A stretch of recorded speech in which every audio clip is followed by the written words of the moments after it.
then number of ways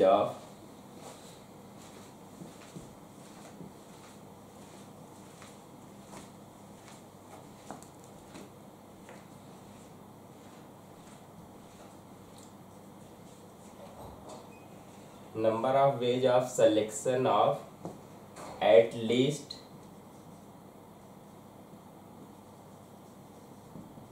one object.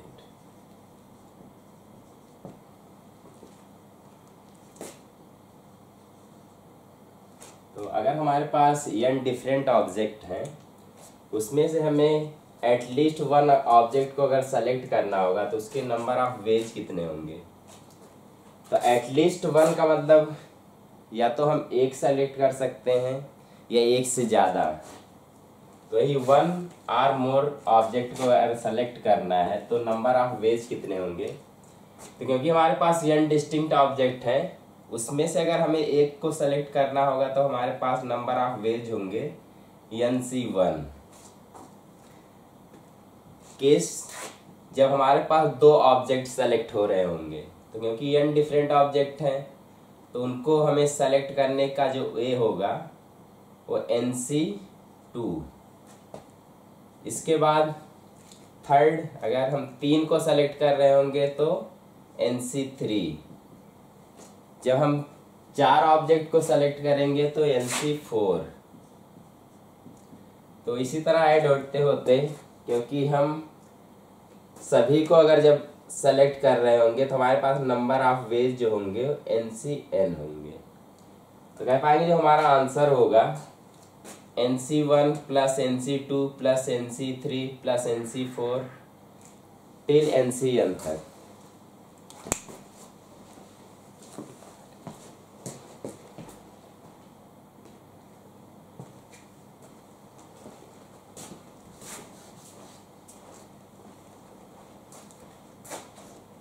तो इसको याद रखना है फर्स्ट कि अगर हमारे पास n डिस्टिंक्ट ऑब्जेक्ट हैं, then number of ways of selection of at least one object, then number of ways of selection of at least one object will be NC1 plus NC2 plus NC3 and till NCN।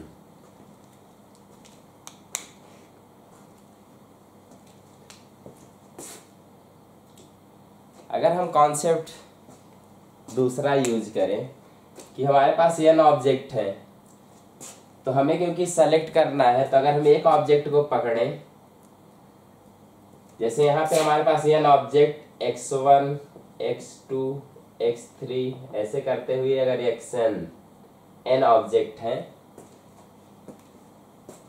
तो उसमें से अगर हमें one को देखना है तो one या तो हमें जो सिलेक्शन हमारा है उसमें होगा या तो नहीं होगा। तो वन के लिए 2 केस होगा। तो सिलेक्शन में जो हमारा सिलेक्शन होगा, एक अगर हम सिलेक्शन की बात करें तो एक सिलेक्शन में जो हमारा वन होगा या तो उस सिलेक्शन में काउंट मतलब आ रहा होगा या तो नहीं आ रहा होगा। तो इसके लिए 2 ऑप्शन है। x2 के लिए अगर हम देखेंगे तो वही सेम केस बनेगा, या तो दिखाई नहीं दे रहा है।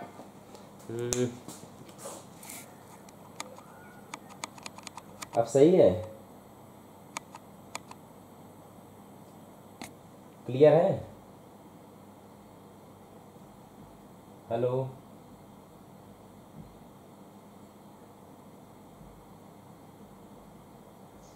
ऐसा दिखाई दे रहा है अभी।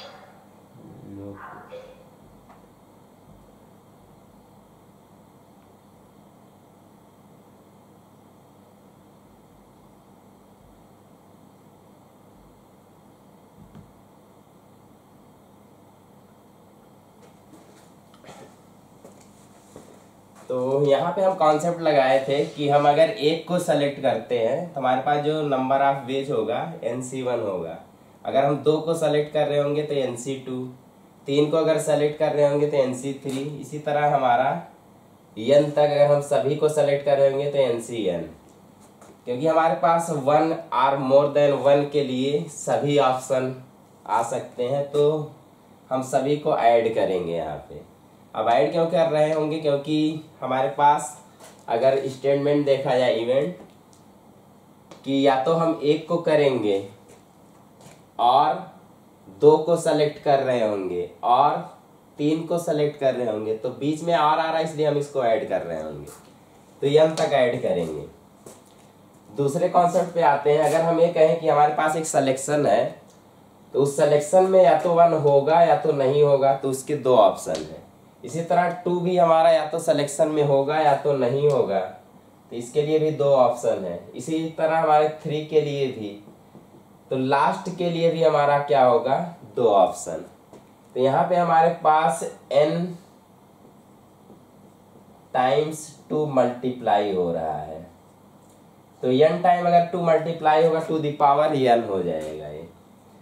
तो यहाँ पे जो हमारा सिलेक्शन है, तो एक ऐसा भी सिलेक्शन इसमें काउंट हुआ है जिसमें केस ये हो रहा होगा कि कोई भी इन ऑब्जेक्ट में से ना आने वाला केस भी, यानी हम कोई भी ऑब्जेक्ट को नहीं सेलेक्ट कर रहे होंगे, वो भी हमारे पास सिलेक्शन का जो काउंट है इसमें काउंट हो चुका है। तो क्योंकि हमें एटलीस्ट 1 करना था, तो इसमें से हम क्या करेंगे? 1 सब्ट्रैक्ट कर लेंगे। तो यहाँ से हमारा जो इसको सॉल्व करने पे आएगा 2 द पावर n माइनस 1 हो जाएगा। तो ये क्लियर है? सबके लिए 2 ऑप्शन है, या तो सिलेक्शन में होंगे या तो नहीं होंगे, होंगे या तो नहीं होंगे। तो यहाँ पे एक केस ऐसा भी बन रहा है जिसमें जितने भी हमारे ऑब्जेक्ट है कोई नहीं आ रहा हो, कोई नहीं आ रहा होगा, यानी हम किसी को भी ना सेलेक्ट कर रहे होंगे, तो उस एक ऑप्शन को हम क्या करेंगे? हटाएंगे। क्योंकि यहाँ पे दिया है कि हमें एटलीस्ट 1 ऑब्जेक्ट को सेलेक्ट करना है, तो 1 वो वाला केस है जिसमें हम किसी भी ऑब्जेक्ट को सेलेक्ट नहीं कर रहे थे। तो हमारा जो आंसर बन के आएगा 2 द पावर n माइनस 1। जैसे एग्जाम्पल, हमारे पास अगर कहें 10 डिफरेंट बॉल्स हैं, if we have 10 different ball,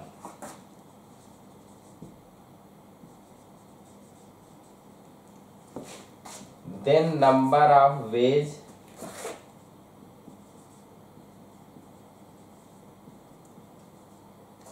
of selecting at least 1 ball।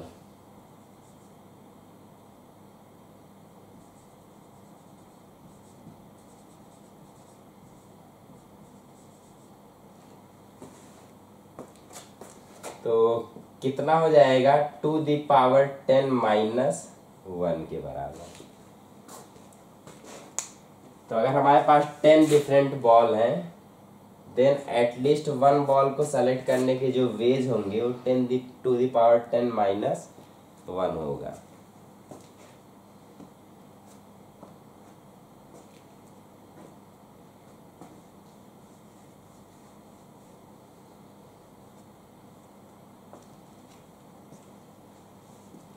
या ऐसे कर पाएंगे, इक्वल होगा 10C1 plus 10C2 plus 10C3 plus करते करते 10C9 plus 10C10।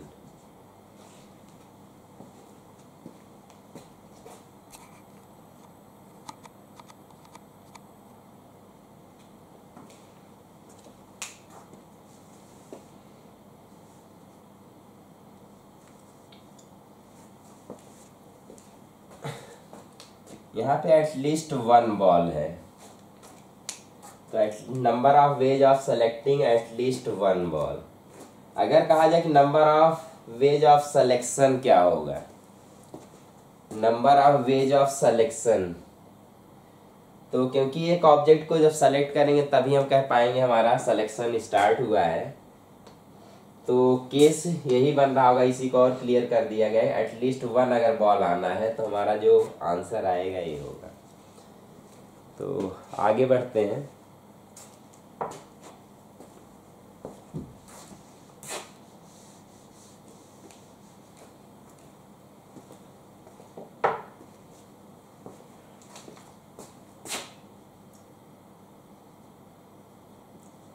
Second case देखते हैं कि अगर हमारे पास यहाँ पे n डिफरेंट ऑब्जेक्ट थे, लेकिन अगर हम डिफरेंट ऑब्जेक्ट के बजाय कुछ ऑब्जेक्ट को सेम टाइप का रखें और अलग कुछ ऑब्जेक्ट होंगे अगर सेम टाइप के होंगे, तो उसके लिए कहा जाए if we have p object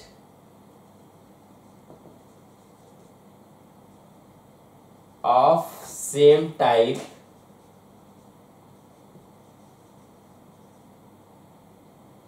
one, इसी तरह अगर हमारे पास q और ऑब्जेक्ट है, q objects of same type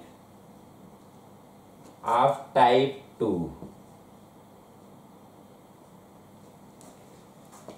आगे कॉमा r ऑब्जेक्ट्स, इसी तरह r ऑब्जेक्ट और है जो सेम टाइप के हैं, r object of same type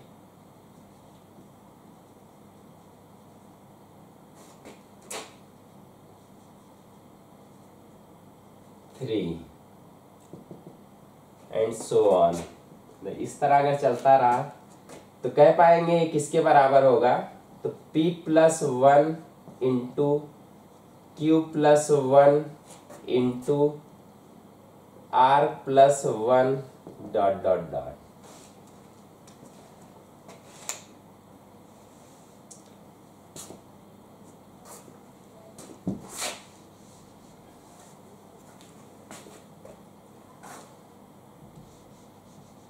तो नंबर ऑफ वेज ऑफ यहाँ पे आएगा,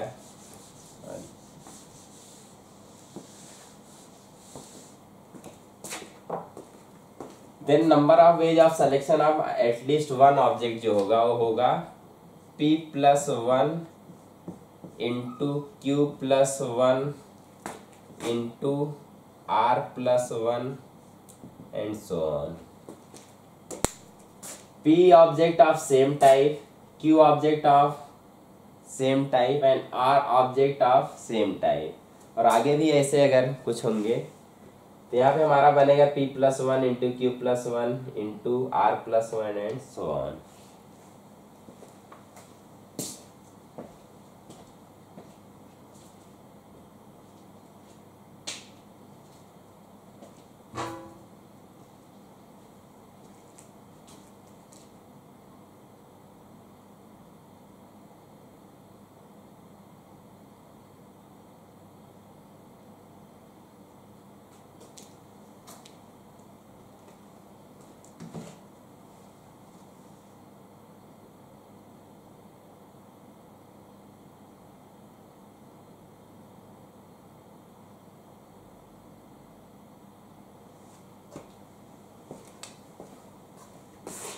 जैसे क्वेश्चन या एग्जाम्पल देख सकते हैं कि अगर हमारे पास एक बास्केट में 12 फ्रूट्स हैं और उसमें से हमारे पास 5 बनानाज है,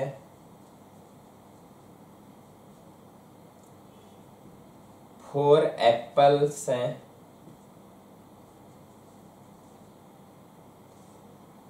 एंड 3 ऑरेंज है।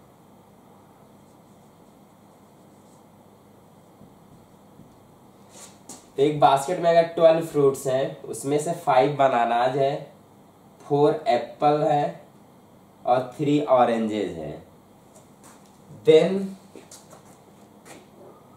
Number of ways of selecting at least one fruit, number of ways of selecting at least one object,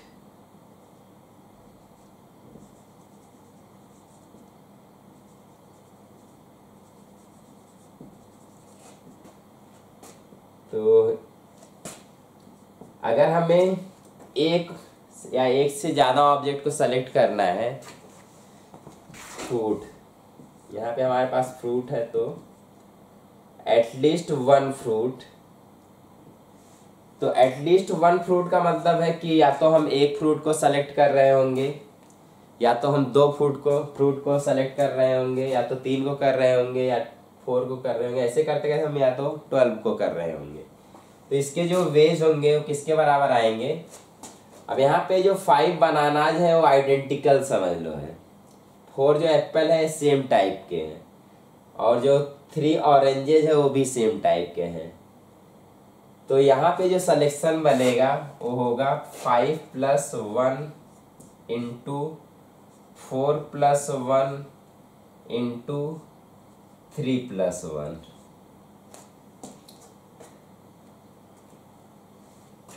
तो हमारा जो आंसर बनेगा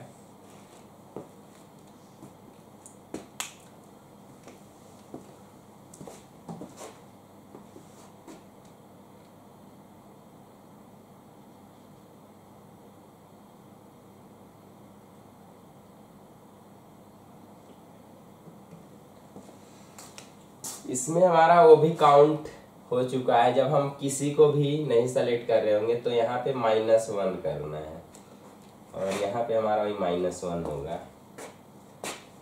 तो 6 × 5 × 4 -1 120 -1 यानी 119। यहाँ पे मल्टीप्लाई करेंगे 20 × 6, तो 120 -1, हमारा जो आंसर बनेगा 119। हमारे पास इतने तरीके होंगे एटलीस्ट 1 फ्रूट को सेलेक्ट करने के लिए इसमें से।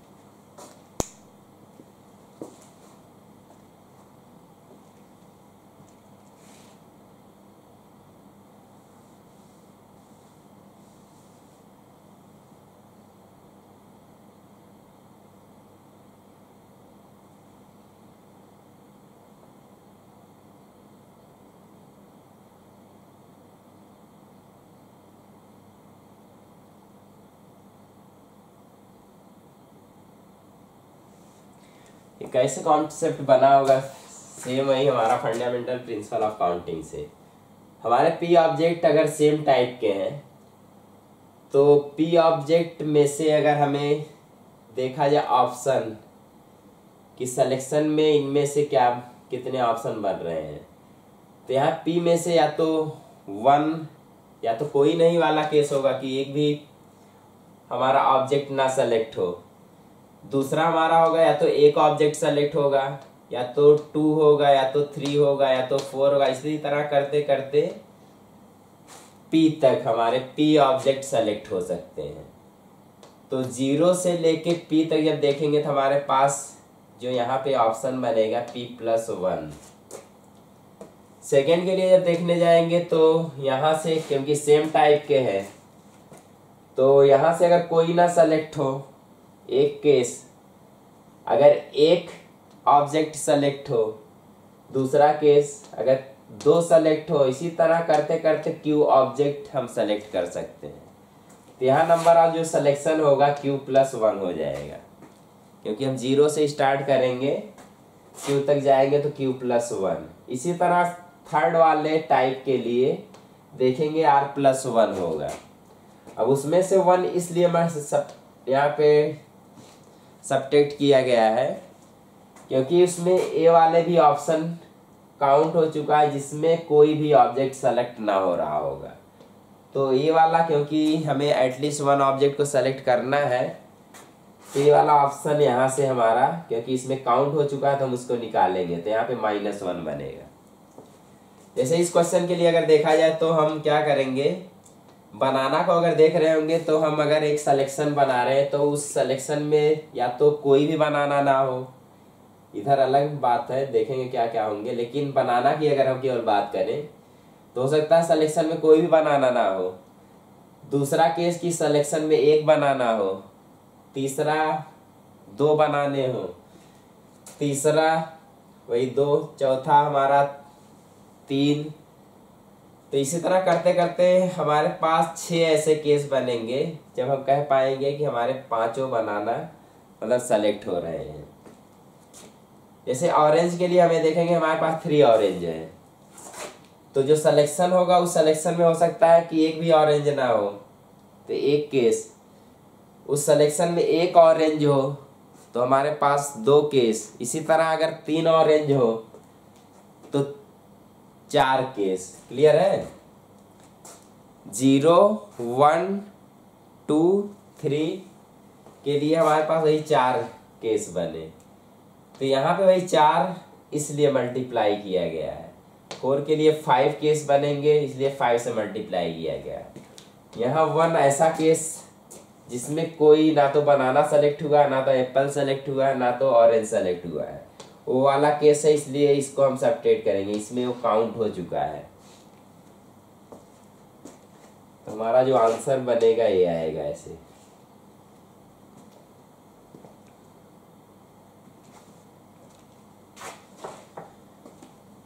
आगे देखते हैं third.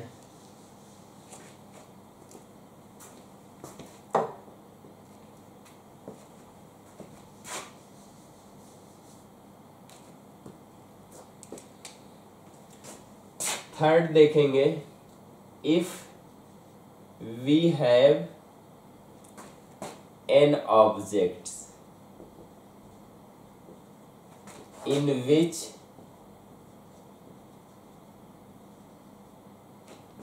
we have p object of same type 1, q object of same type 2, r object of same type 3। अब क्योंकि n हमारे पास थे तो p सेम टाइप के हैं, q सेम टाइप के हैं और r हमारे सेम टाइप के हैं, और जो बचे हो सब डिस्टिंक्ट है, अलग अलग है। तो जो बचे होंगे, कितने बचे होंगे, हमारे पास n ऑब्जेक्ट थे, उसमें से p सेम टाइप के निकल गए, q हमारे सेम टाइप के निकल गए, इसी तरह r हमारे सेम टाइप के निकल गए। तो जो बचा हमारा इतना ऑब्जेक्ट, ये क्या है, डिस्टिंक्ट है। तो कहेंगे एंड रेस्ट, अब रेस्ट कितना बचा, n माइनस जितना हम बाहर कर चुके हैं, यानी p सेम टाइप के, q सेम टाइप के और r सेम टाइप के, इनको बाहर कर चुके हैं। तो जो हमारे पास बचे हैं n माइनस इसके बराबर, r डिस्टिंक्ट,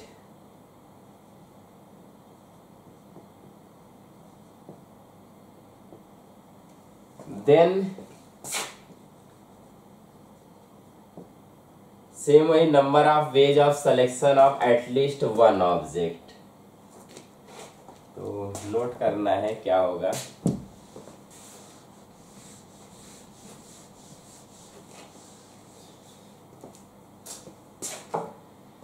तो केस वही है कि हमारे p अगर सेम टाइप के हैं, तो अगर हम सिलेक्शन देखेंगे p ऑब्जेक्ट को सिलेक्शन में, तो या तो कोई भी p ऑब्जेक्ट इस टाइप का ना हो रहा हो सेलेक्ट, या तो 1 ऑब्जेक्ट इस टाइप का सेलेक्ट हो रहा हो, या तो 2 ऑब्जेक्ट इस टाइप के सेलेक्ट हो रहे हो, या तो 3 सेलेक्ट हो रहे हो। तो जो जितने हमारे पास है उतने तक जा सकता है। तो उतने तक जब ये गिनेंगे, तो क्योंकि 0 से स्टार्ट किए थे तो हमारे पास p+1 ऑप्शन बनेगा। सेम वही p+1 ऑप्शन, Q को भी सेलेक्ट होने के लिए या तो कोई भी Q ना सेलेक्ट हो रहा होगा, या तो एक सेलेक्ट हो रहा होगा, या तो 2 सेलेक्ट हो रहे होंगे। इसी तरह Q जितने Q तक जब हम जाएंगे तो हमारे पास Q+1 ऑप्शन मिलेगा। तो यहाँ पे Q को सेलेक्ट होने के जो ऑप्शन बनेंगे वो Q+1, और थर्ड टाइप के देखेंगे तो इसके पास हमारा वही R+1 होगा। और जो आगे बचे हैं डिस्टिंक्ट, तो डिस्टिंक्ट भी बचे हैं, एक एक को लेके हम देखेंगे। तो एक के लिए 2 ऑप्शन बनेगा, या तो ग्रुप में जो सिलेक्शन हुआ उसमें होगा, या तो नहीं होगा, तो उसके लिए 2 मल्टीप्लाई होगा। जो और डिस्टिंक्ट है उसके लिए भी 2, तो इसी तरह 2 मल्टीप्लाई होगा कितनी बार, इतने बार, क्योंकि इतने हमारे पास डिस्टिंक्ट ऑब्जेक्ट अभी भी बच रहे हैं जो अलग अलग टाइप के हैं। तो यहाँ पे 2 इतनी बार मल्टीप्लाई हो रहा है, कह पाएंगे 2 की power p n minus p plus q plus r, तो ये हमारा बनेगा। और इसमें से हम क्या करेंगे, टोटल में से 1 को सब्ट्रैक्ट करेंगे, क्योंकि 1 वाला केस है जब हम कह पाएंगे कोई भी ऑब्जेक्ट नहीं सेलेक्ट हो रहा होगा। तो इसको नोट करें, if we have n object in which we have p object of same type, q object of same type, r object of same type, and rest n minus p plus q plus r, जो बचे हुए are distinct. तो इस case में हमारा जो selection के number होंगे, या हम कह सकते हैं जितने तरीके से हम सेलेक्ट कर सकते हैं एटलीस्ट 1 ऑब्जेक्ट, उसकी जो संख्या होगी वो इसके बराबर आएगी।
इसे क्वेश्चन अगर कहा जाए, in a shelf 5 physics book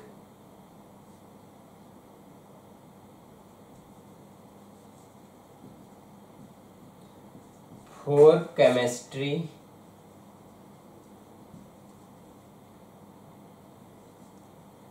and 3 mathematics,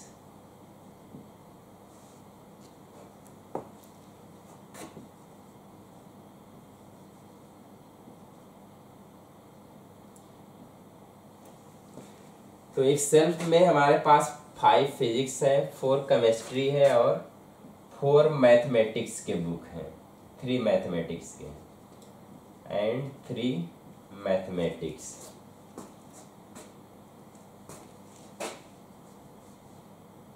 then question है,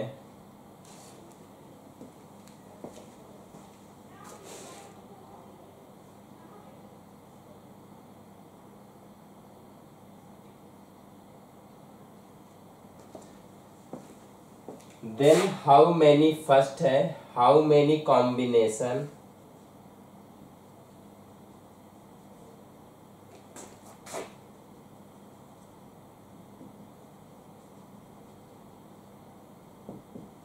are there if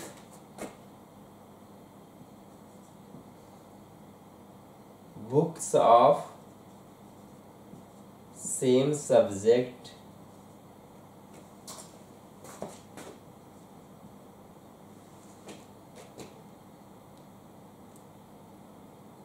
are identical?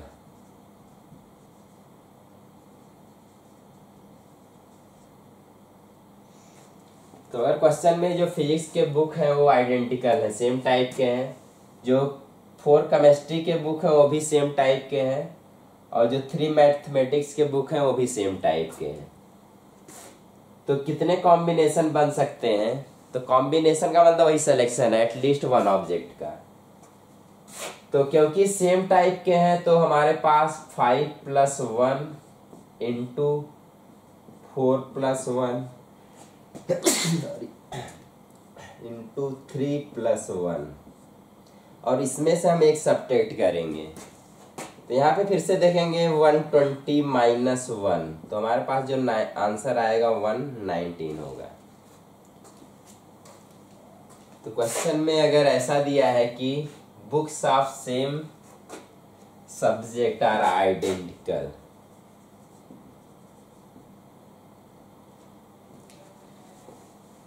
तो अगर सेम सब्जेक्ट के आइडेंटिकल होंगे, जैसे 5 जो फिजिक्स के सेम टाइप के होंगे, 4 जो केमिस्ट्री के हैं वो सेम टाइप के होंगे, 3 जो मैथमेटिक्स के हैं वो भी सेम टाइप के होंगे, तो कितने कॉम्बिनेशन बनेगा? कितने? क्वेश्चन में पूछ सकता है कि वही how many combination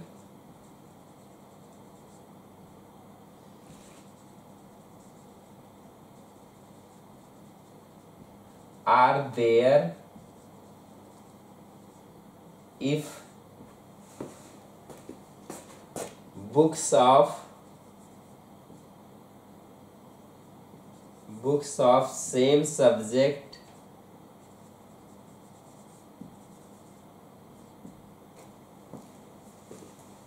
are different।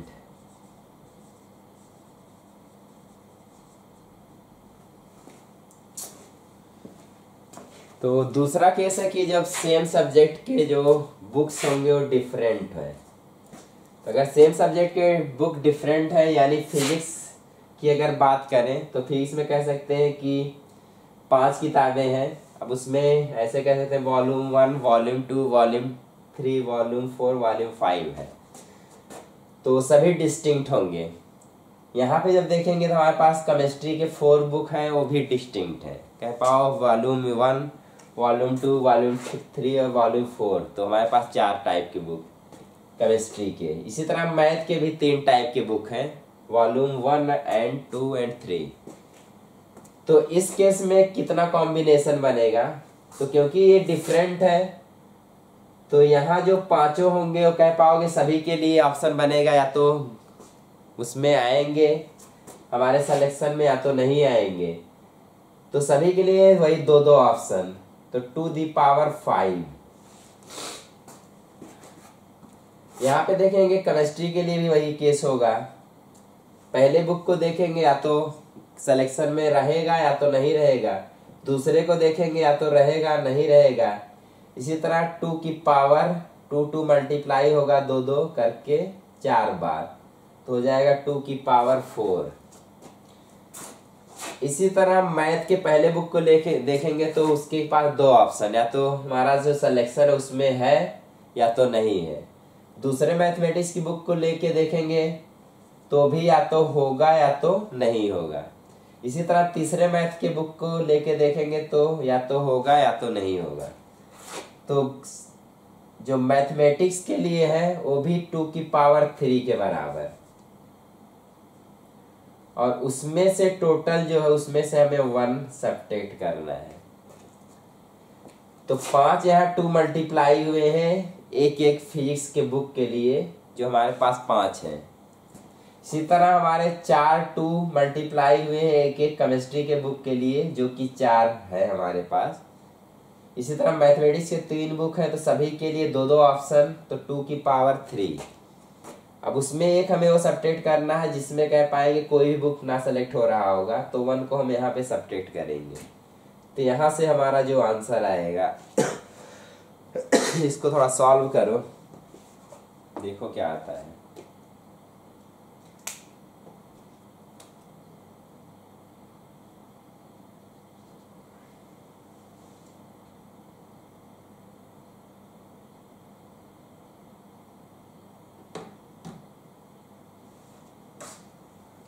तो आएगा 4095। तो इसको कैलकुलेट कर लेना, वेरीफाई करना है। 4095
अगला कॉन्सेप्ट देखेंगे।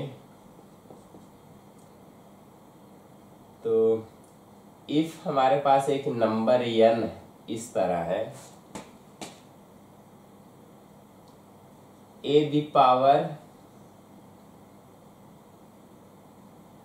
r, b की पावर q, c की पावर a की पावर p, b की पावर q, c की पावर r अगर है, तो एक नंबर हमारे पास है इस तरह। जब इसको फैक्टराइज करेंगे तो बनेगा a की पावर p, b की पावर q एंड c की पावर r। जहाँ पे हम कह पा रहे हैं कि हमारे जो a b c है प्राइम नंबर है, where a comma b comma c are prime number. तो प्राइम नंबर वो नंबर होते हैं जो या तो खुद से डिवाइड होंगे या तो 1 से डिवाइड होंगे। तो ऐसा नंबर जो खुद और 1 से केवल डिवाइड होगा उसी को हम प्राइम नंबर कहेंगे। जैसे 2 हमारा प्राइम नंबर है, 2 केवल 1 से डिवाइड होगा और खुद से डिवाइड 2 से होगा।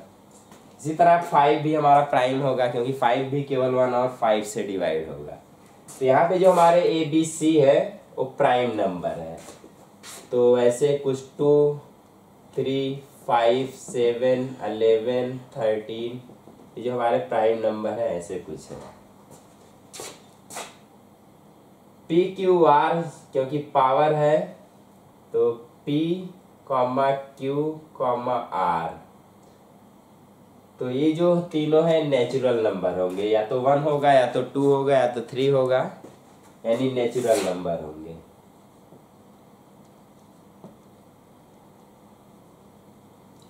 तो नेचुरल नंबर या तो 1, 2, 3, 4 ऐसे कुछ हो रहे होंगे। Then first number of divisor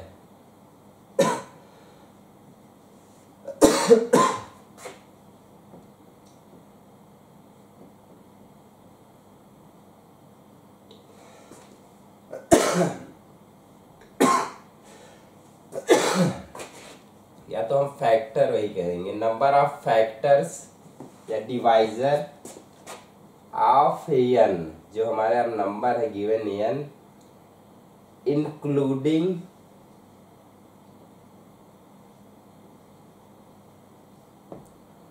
one and itself n।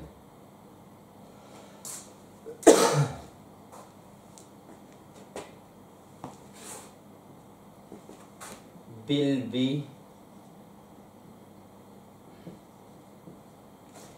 तो n के जो डिवाइजर होंगे 1 और n को लेके वो किसके बराबर होंगे?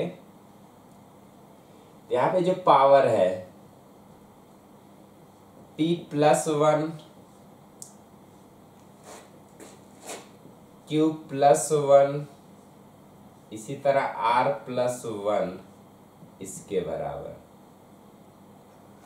सर स्क्रीन ब्लर आ रहा है।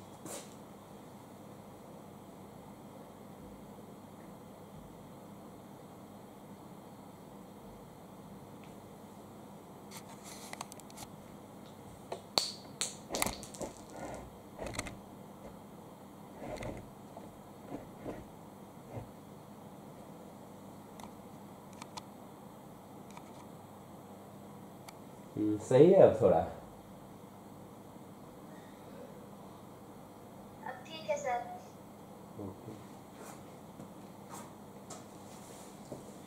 तो एक नंबर n है जो इस तरह लिखा हुआ है, a की पावर p, b की पावर q, c की पावर r। यहाँ पे a b c क्या है? प्राइम नंबर्स हैं। एंड p q r जो हमारे हैं नेचुरल नंबर हैं। जैसे हम बात करें एक नंबर हमारा ऐसे कुछ n = 2 की पावर 3, 3 की पावर 5 एंड 7 की पावर 2 है ऐसे। तो इसके जो नंबर ऑफ डिवाइजर होंगे वो कितने के बराबर होंगे? 3 + 1 × 5 + 1 × 2 + 1 के।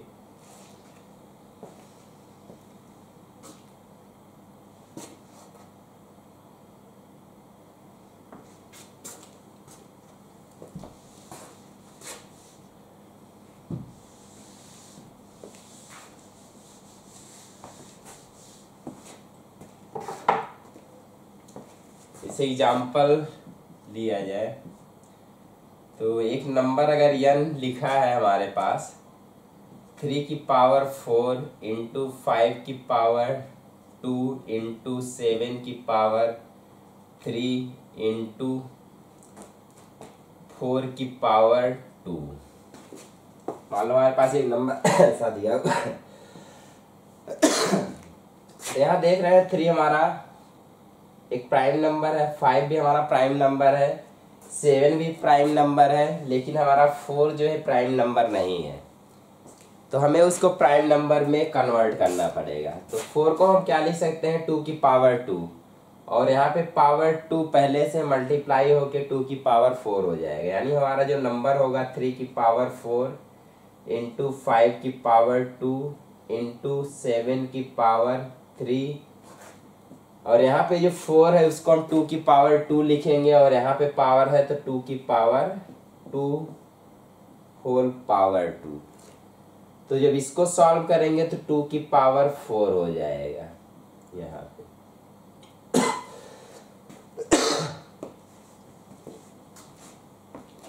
तो अब देखेंगे ये भी हमारा प्राइम नंबर, ये भी प्राइम नंबर, सभी यहाँ पे जो नंबर दिख रहे प्राइम नंबर है। तो n के डिवाइजर कितने होंगे, नंबर ऑफ डिवाइजर।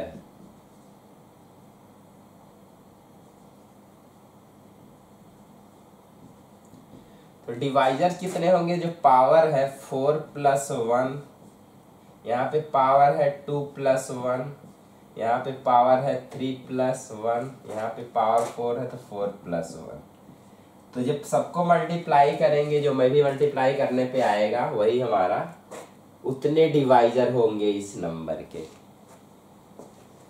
तो सिंपल वही फॉर्मूला यूज करना है।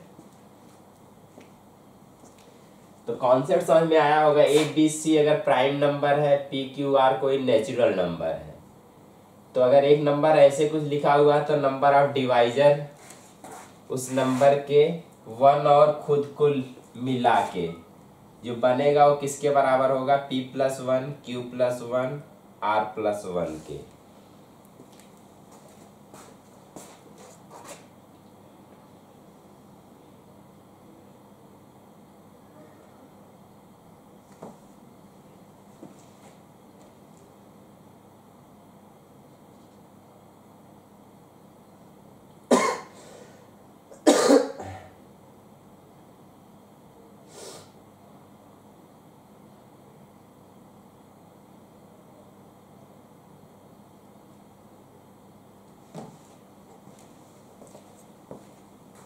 चलो क्वेश्चन में सेकंड इस टाइप का भी हो सकता है।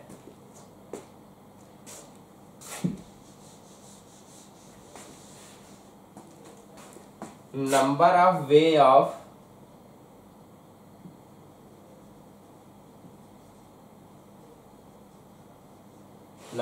वेज ऑफ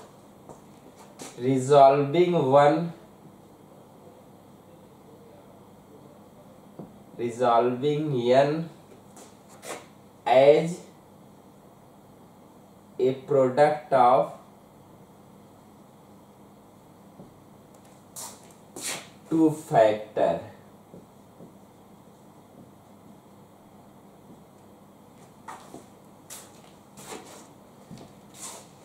तो अगर कोई नंबर हमारा n इस तरह है तो इसको हम कितने तरीके से दो फैक्टर के फॉर्म में ब्रेक कर सकते हैं, रिजॉल्व कर सकते हैं। जैसे एक नंबर हमारा यहाँ पे कुछ लिखा हुआ है, मान लो सपोज करते हैं, सिंपल सा केस लेते हैं कि हमारे पास 2 की पावर 2 इंटू 3 की पावर 3 है। तो इसको अगर हम देखें तो ऐसे भी रिजॉल्व कर सकते हैं, 2 इंटू एक नंबर और जो बचा दूसरा केस, क्योंकि 2 भी एक फैक्टर होगा, और आगे देखेंगे तो जो बचेगा 2 इंटू 3 की पावर 3। तो एक तरीका इसे माना जाएगा कि हम 2 और 2 इंटू 3 की पावर 3 दो फैक्टर के प्रोडक्ट के रूप में इसको लिख सकते हैं ऐसे। दूसरा तरीका होगा हम 2 की पावर 2 यहाँ पे रखें और जो बचा है तो बचा हमारा 3 की पावर 3 है, तो एक एक केस बनेगा। 2 की पावर अगर हम 0 रखें एक को, यानी 1 रखें, तो दूसरे को हमें क्या रखना पड़ेगा, 2 की पावर 2 इंटू 3 की पावर 3। ऐसे हम चलते जाएंगे और भी केस मिलेंगे कि अगर हम एक को 2 इंटू 3 रखें तो जो अगला हमारा होगा, क्योंकि नंबर ए है तो जो बचे हैं 2 इंटू 3 की पावर 2, तो दूसरा फैक्टर हमारा ये हो जाएगा।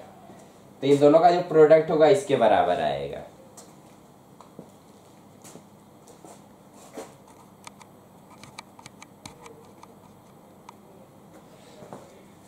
तो इसी तरह बहुत सारे 2 के प्रोडक्ट के फॉर्म में हम फैक्टर को इसको रिप्रेजेंट करेंगे। तो ये कितने तरीके हो सकते हैं, यहाँ पे देख सकते हो कि इसके जितने भी फैक्टर होंगे 2 का एक कॉम्बिनेशन बन जाएगा कि 2 को मल्टीप्लाई करने पे यानी 2 का ग्रुप ऐसे बनेगा कि दोनों को मल्टीप्लाई करने पे ऐसा कुछ वही सेम नंबर आ जाएगा। तो जितने भी टोटल डिवाइजर हैं, क्योंकि 2 का एक पेयर बनेगा, तो 2 का एक पेयर बनेगा तो हमारे पास कितने पेयर होंगे। तो अगर हमें पेयर कैलकुलेट करना है तो जितने नंबर ऑफ फैक्टर बन पा रहे हैं उसका क्या हो जाएगा, हाफ हो जाएगा। तो जितने ही फैक्टर बन रहे होंगे, अब यहाँ पे डिपेंड करेगा कि नंबर ऑफ फैक्टर इवन आ रहे हैं कि ऑड आ रहे हैं।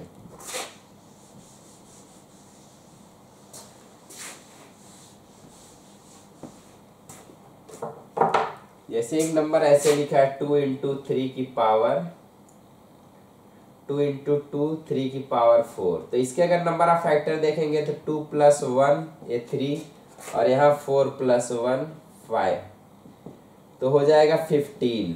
तो 15 फैक्टर होंगे। तो इसमें से जो 15 फैक्टर होंगे तो 2 का पेयर बनेगा, तो एक हमारा बचेगा कोई।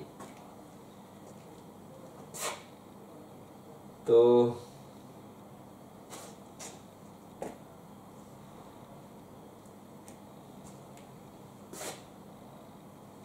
यहाँ पे कह पाएंगे एक जो केस होगा,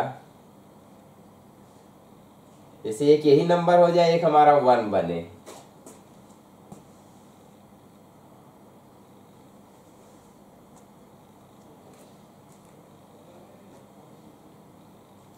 एक केस ऐसा मिलेगा 2 इंटू 3 एक, और दूसरा भी हमारा 2 इंटू 3, तो 2 ग्रुप बन रहे होंगे। तो देखेंगे ये वाला जो है एक ही फैक्टर, मतलब एक ही मिल रहा है, लेकिन हम इन दोनों को जब प्रोडक्ट करेंगे तब हमारा कुछ आएगा। तो एक हमारा ये सिंगल होगा और सभी के लिए पेयर बनेगा। तो कह पाएंगे इसके लिए हमारा क्या हो जाएगा, 14/2 plus 1।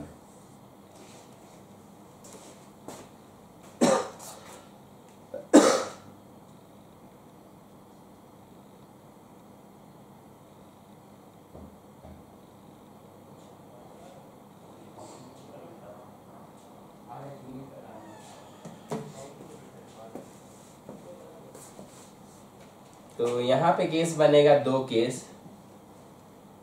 If number of factors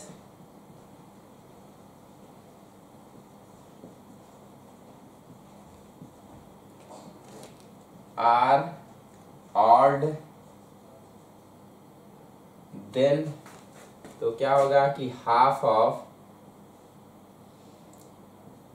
P plus 1 into Q plus 1 into R plus 1 minus 1, plus हम इसमें 1 ऐड करेंगे। तो जैसे यहाँ पे किया गया है, 15 में से 1 घटाएंगे और 2 से डिवाइड करेंगे, प्लस 1 ऐड करेंगे, तो हमारा ये बनेगा। तो इसको अगर सॉल्व करें तो आएगा हमारा 1/2 P plus 1 into Q plus 1 into R plus 1 और इसको अगर अंदर ले जाएंगे +2 होगा, तो -1 +2 होके +1, तो ऐसे कर सकते हैं।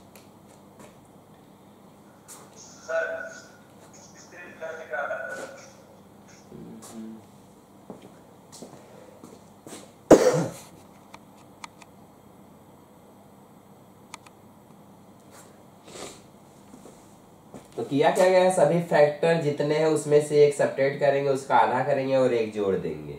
इसको अगर इसके साथ कंबाइन करें तो फॉर्मूला हमारा ये आएगा। लेकिन ये हमारा जो नंबर ऑफ फैक्टर अगर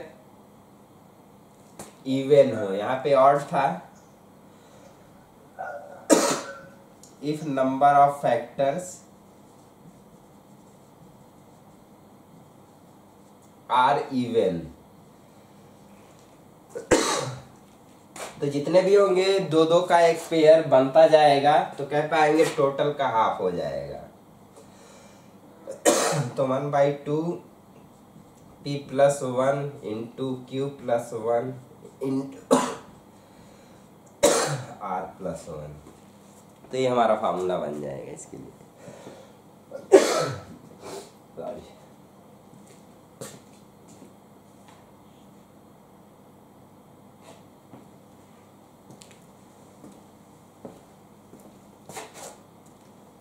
तो वही एक नंबर n को हम product as a product of two factor resolve जो करेंगे, उसके जो तरीके होंगे,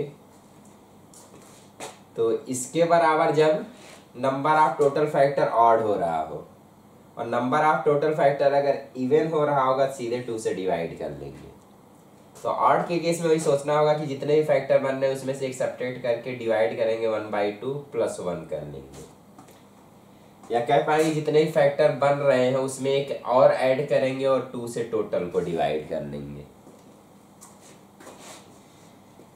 तीसरा हमारा, जैसे इसके लिए हमारा क्या हो गया था इतना, और यहाँ पे अगर 5 होता तो 5 होता तो यहाँ पे हमारा 5 + 1 is 6 हो जाता, तो 6 × 3 18 हो जाता। तो 18 का जब हम देखेंगे फैक्टर, 18 फैक्टर बन रहे हैं, तो दो दो का जो पेयर बनेगा, कह पाएंगे हमारे इस तरह के 9 पेयर होंगे। तो वही 18/2 सीधे डिवाइड करना है।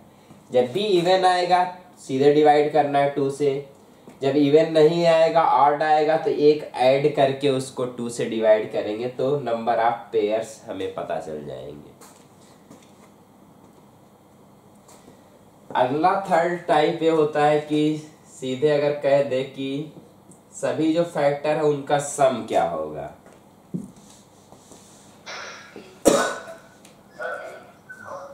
हाँ,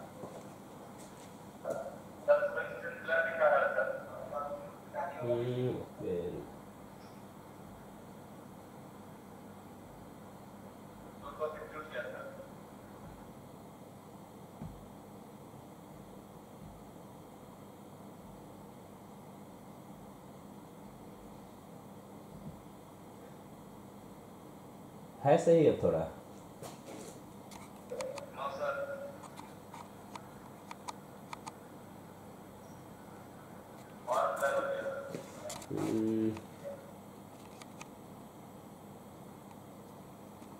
अब थोड़ा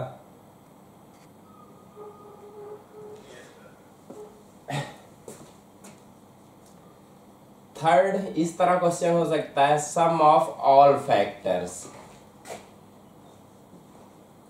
sum of all factors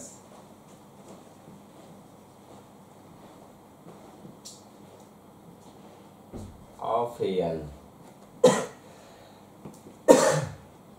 जो भी हमारा नंबर n है उसके भी जितने फैक्टर होंगे उनका सम हमें फाइंड करना है।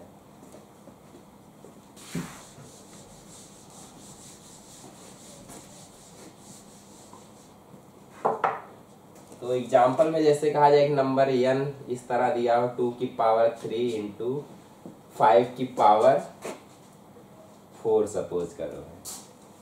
तो अगर हम इसको थोड़ा इस तरह लिखें 2⁵ + 2⁵1 + 2⁵2 + 2⁵3, क्योंकि 3 तक है हमें 3 तक लिखना है। 5 को वही 5⁵ + 5⁴ 5 की पावर 2, 5 की पावर 3 प्लस 5 की पावर 4 अगर लिखें तो यहाँ पे देखेंगे जब मल्टीप्लाई होगा a इससे मल्टीप्लाई होगा तो 1 और 1 मल्टीप्लाई होके 1 आएगा। तो एक फैक्टर इसका जो भी नंबर हमारा होगा एक फैक्टर, यहाँ से अगर ये इससे मल्टीप्लाई होगा कह पाओगे प्लस होके 1 इंटू 5 हो रहा होगा तो कह पाओगे 5 भी इसका एक फैक्टर है। इसी तरह देखेंगे सबके लिए, अगर ये वाला इससे मल्टीप्लाई हो रहा होगा तो 2 की पावर 2 इंटू 2 की पावर 5 ये भी इसका एक फैक्टर होगा। तो यहाँ भी वो प्लस करके दिखा जाएगा। तो अगर हम इसको सॉल्व करेंगे देखेंगे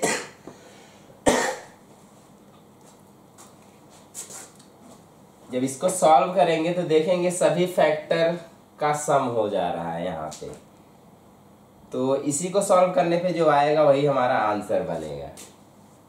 तो क्लियर है, क्योंकि यहाँ से हम देख सकते हैं कोई भी फैक्टर, जैसे अगर एक फैक्टर इसकी बात करें 2 की पावर 3 एंड 5 की पावर 2 तो ये वाला फैक्टर कैसे यहाँ पे आएगा, जब यहाँ पे 2 की पावर 3 5 की पावर 2 से मल्टीप्लाई होगा तो यहाँ प्लस करके ऐड हो रहा होगा। इसी तरह जितने भी फैक्टर हैं सब ऐड हो रहे होंगे। तो कहा जाए कि अगर हम इसको सॉल्व कर लें तो जो भी आंसर आएगा वही उतने नंबर ऑफ यानी सम ऑफ फैक्टर्स हो जाएगा। तो इसको हम सॉल्व करेंगे 1, यहाँ से 2, यहाँ से 4 और यहाँ से 8। 5 की पावर 0 1, 5 की पावर 1 5, 25, 3 125 एंड 4 625। तो इसको ऐड करके मल्टीप्लाई करेंगे 12 प्लस 3 15 इंटू यहाँ पे देखेंगे इन दोनों को ऐड करोगे 150 और यहाँ पे प्लस 6 ऐड करोगे तो 156 और इसमें ऐड करेंगे तो आएगा हमारा 1887। यहाँ पे जो भी मल्टीप्लाई करने पे आएगा कह पाओगे इस नंबर के फैक्टर्स का सम होगा। तो यहाँ से हम देख सकते हैं क्या बनेगा, a की पावर 0, a की पावर 1, a की पावर 2, इसी तरह करते करते a की पावर p तक इंटू b की पावर 0 प्लस b की पावर 1 प्लस b की पावर 2 करते करते b की पावर, क्योंकि q तक हमारा जाना तो यहाँ पे लास्ट हमारा q होगा, इंटू c के लिए c की पावर 0, c की पावर 1, c की पावर 2 करते करते c की पावर r तक। तो जब इसको सॉल्व करेंगे तो ही sum of all the factors of n हो जाएगा। तो आज बस यहीं तक करते हैं, आगे कुछ और डिस्कस करेंगे इसके आगे। Okay, thank you.